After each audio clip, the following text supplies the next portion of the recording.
নমস্কার, দেখছেন খবর বাংলা সংবাদ। সরস্বতী পুজোর সেরা সম্মান 2026 নিয়ে আমরা এই মুহূর্তে রয়েছি সল্টলেক করুণাময়ী ইউনাইটেড ক্লাবের পুজোতে। এবছর তাদের ভাবনায় ফুটে উঠেছে পূর্ব মেদিনীপুরের একটি মন্দির এবং সেই মন্দিরের আদলে তাদের সমগ্র মণ্ডপসজ্জা তারা সাজিয়ে তুলেছে। মণ্ডপ থেকে প্রতিমা সবই আপনাদের দেখাবো। আমি আমার ক্যামেরা পার্সন আদিত্য ঘোষ রয়েছে, সেই ছবি একবার দেখাতে বলবো এবং তাদের এই যে মণ্ডপসজ্জা, সেই মণ্ডপসজ্জার বিষয়ে বিস্তারিত জানবো যারা ক্লাব সদস্য রয়েছে তাদের সাথে কথা বলে। এবং আমি আস্তে আস্তে মণ্ডপের ভিতরে যাওয়ার চেষ্টা করবো। আমার ক্যামেরা পার্সন আদিত্যকে বলবো মণ্ডপের ভিতরে যাওয়ার জন্য এবং সেখানে আমি যে প্রতিমা, সেই প্রতিমার ছবি একবার দেখাবো। সেই প্রতিমার ছবি থেকে শুরু করে আমার ক্যামেরা পার্সন আদিত্য ঘোষ দেখাচ্ছে আপনাদের।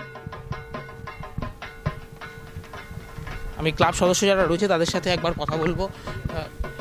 আপনার নাম? আমার নাম রাজা বোস। আমি এবছর আপনাদের যে ভাবনা পূর্ব মেদিনীপুরের একটি মন্দিরের আদলে, কোন জায়গা থেকে ভাবনাটা এসেছে একটু দিব?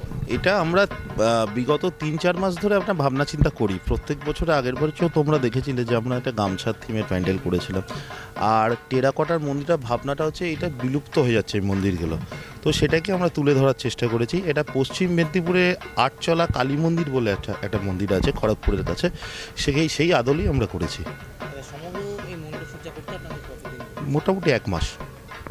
এই মুহূর্তে আমরা রয়েছি সল্টলেক করুণাময়ী ইউনাইটেড ক্লাবে। এবছর খবর বাংলা সংবাদ নিবেদিত সরস্বতী পুজোর সেরা সম্মান 2026-এ তারা সেরা প্রতিমার যে পুরস্কার, সেই পুরস্কার তারা অর্জন করে নিয়েছে। আমি সেই পুরস্কার আমাদের সিনিয়র অ্যাডভাইজার বিশ্বনাথ পালকে বলবো ক্লাব সদস্যদের হাতে তুলে দেওয়ার জন্য। ক্লাব সদস্যদের হাতে এই মুহূর্তে আমরা সেই স্মরণীয় মুহূর্ত, সেরা প্রতিমার যে পুরস্কার সেটা তুলে দিলাম। কেমন লাগে? 3.5 মাস ধরে মূর্তি আমরা গঠন করিয়েছি এবং আমাদের অনেকভাবে কালচার করে, রিফাইন করে, ডিফাইন করে আলটিমেটলি যেটা এক্সপেকটেশন ছিল। থ্যাংক ইউ টু আপনাদের চ্যানেলকে, থ্যাংক ইউ এভরিওয়ান। জানলাম বিস্তারিত কিভাবে তাদের এই ভাবনা, কিভাবে তাদের এই মণ্ডপসজ্জা, সমগ্রটাই রাখলাম আপনাদের সামনে। ক্যামেরায় আদিত্য ঘোষের সাথে আমি দেবকুমার, খবর বাংলা সংবাদ, সল্টলেক।